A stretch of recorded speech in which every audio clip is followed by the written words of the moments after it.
nilang isuspend ang gobernador at buhayin ang mga kasong patay na. Dahil gusto nilang tanggalin kapag ito ay sumusuporta sa tama. Kaya kayong gurgurin.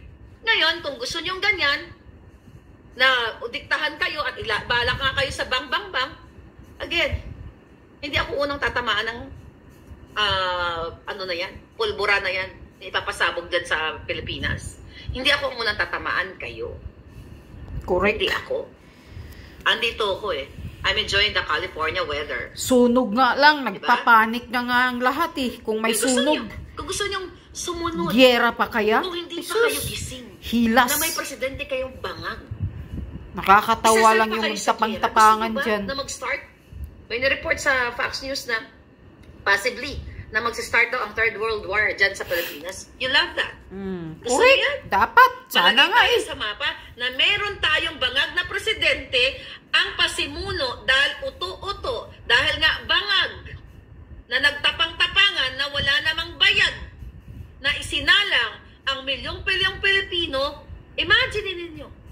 Again, hindi nagtatapos ang issue na magtapang-tapangan kayo. You imagine now, you savor, parang pagkain. Pikit natin yung mga mata ninyo. Lahat kayo, magpikitan tayo. Yeah, just follow me.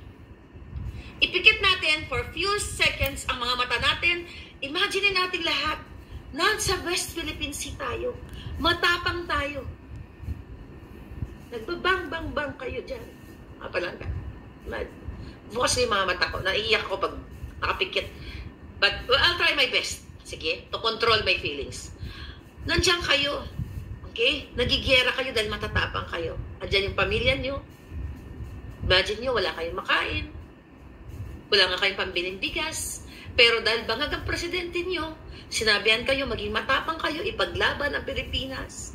Sa mga Chinese, nandiyan kayo, binitbit nyo lahat ng mga kalalakihan muna yan eh. Di ba? Andyan kayo. Wala nga kayong power. Hindi nyo nga alam baka paano magpaputok ng bang-bang-bang o ng baril. Hindi nyo, wala kayong training. Ang dala nyo lang, ice pick.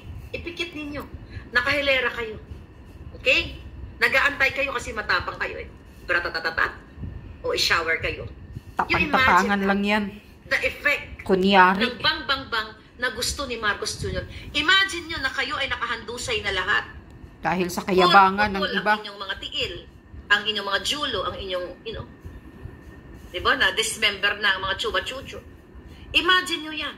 Ang maging effect sa inyong mga anak. Diba?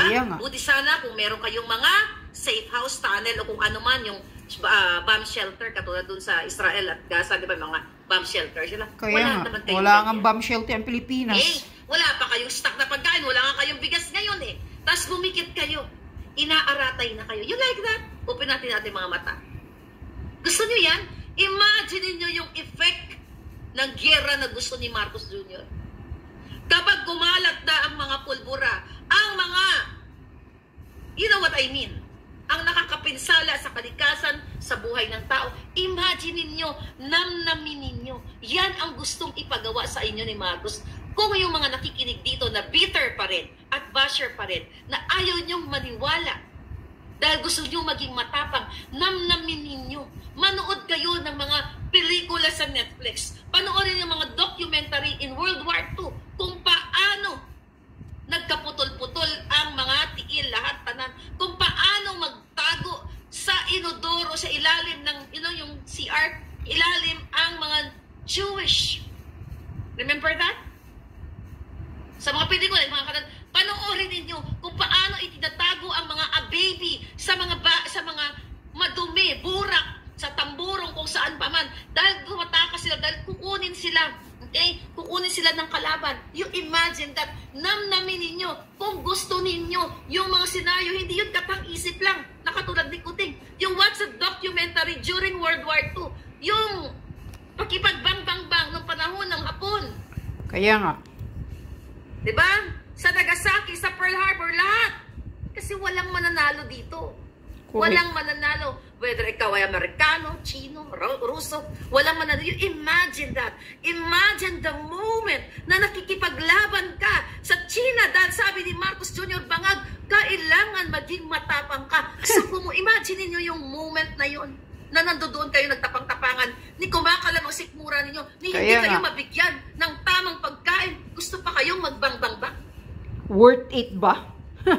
Worth It's it your ba? choice. Ibigay yung buhay ninyo? It's not my choice, it's your choice. Huwag kayong magtapang-tapangan, mga Patuloy siraulo kayo. Magpapabangag, magpapadikta kay Lisa Tanas na walang ginawa kundi magpanalo sa loto, i-transport ang pera sa mga offshore accounts sila at sa oras na bang, goodbye kayo. Yung tatlo niyang anak, si Vinny, si Sandro, si Simon, hindi yan lalaban para sa Pilipinas. Correct. Walang alam yan. Kapag kayo ay nasa kagilitnaan na ng gyera, tatakas yung mga buwaka ng ilang yan, Lilipad din ang yan. pera ng bayan. Correct. Goodbye, Philippines. Correct. Wala nga kayong passport kayo. May passport ba kayo? Eh, wala nga bigas. Kuha pa ng passport. Ay, naku. May Wag passport na. ka ba? Correct. Na kapag nagkaroon ng gyera, pwede kang makatakas? Hindi Kung na rin nagsisimula makatakas. ka, pwede kang makatakas. At least, Bakit? pumunta ka man lang ng Thailand, Mayroon pa Singapore, bang mga yung eroplanong walang lilipad visa, niyan? Indonesia, Malaysia, at least makatakas ka naman ng bunga-bunga. May passport ka ba? Baka wala pa. Correct. See? Pero itong mga buwaka ng inang bangag, mayroong private plane.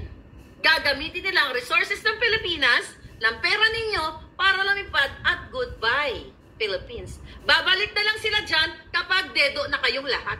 Yeah. Correct. See? Tatakas yan ang mga politiko. Kasi nasa kanila yung pera ninyo. Kayo dyan, ang mga bruso-bruso sundalo, Na mga kung ano din. waray-waray, luray-luray.